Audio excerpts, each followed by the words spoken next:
Canada's prospects for landing international investment dollars has been on a steady decline since 2015. First it was the NDP win in Alberta, then Justin Trudeau and the Liberals won federally.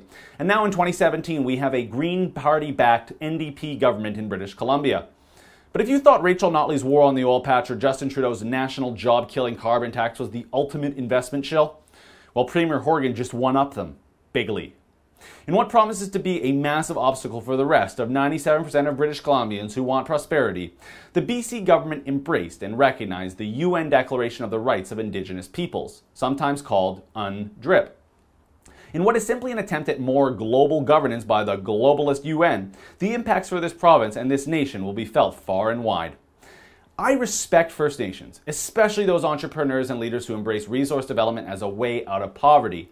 But this is a classic example of how the activist class of Indigenistas hold hostage not only their fellow pro-work, pro-resource First Nations, but the entire rest of the province as well. Horgan made the announcement with some cabinet members this week, and also alongside him were so-called First Nations leaders. Yet how come at these events you never see someone like a Chief Louis from Osoyoos or other band leaders who've embraced economic development? I guess they're just too busy working. During the announcement, Premier Horgan stated, quote, "We are at a pivotal moment in our province. We can see a path to meaningful reconciliation and a true government-to-government relationship," unquote. A government-to-government relationship. So BC must now treat First Nations as if they're another country or jurisdiction and entitled to all the negotiating rights of any sovereign government? I'm telling you, this is a recipe for disaster, and not one single First Nations community that is suffering from a lack of opportunity will gain anything from this.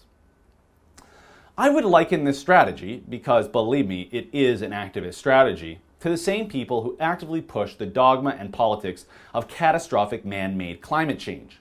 Instead of having sovereign national governments be the flag bearers of these movements, activists have embraced the United Nations belief that it is up to so-called sub-national interests, like the activist class of First Nations we have here in Canada. But in the end, this is just another race-based policy and a continuation of the left's obsession with identity politics. This country, this province, it belongs to all of us. We are all Canadians. First Nations, old stock, new immigrant, it doesn't matter.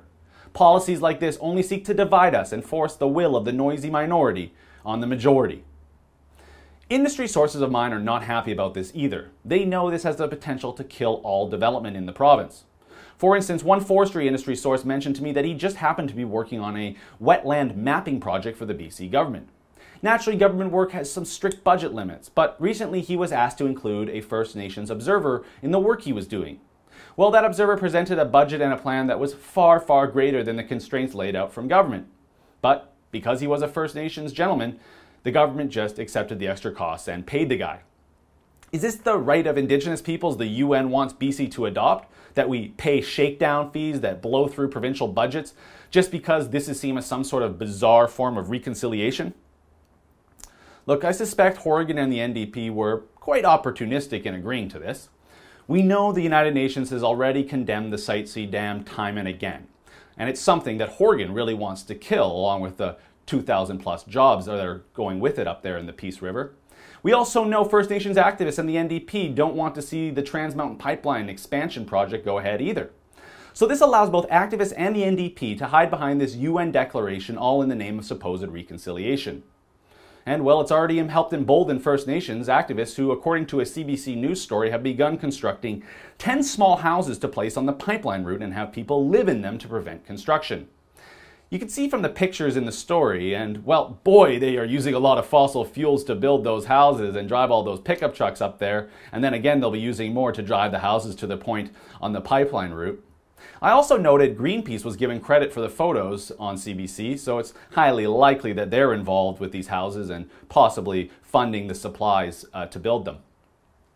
But between Justin Trudeau's job-killing national carbon tax and Rachel Notley's far left-wing anti-oil government in Alberta, and now John Horgan's embracing of the globalist UN declarations that will kill investment in BC, well, times are getting pretty tough in Canada. For the Rebel.media, I'm Christopher Wilson. Yes, times are getting tough, but you've always got the Rebel there to hold the media and the government to account. So make sure you hit subscribe on our YouTube channel.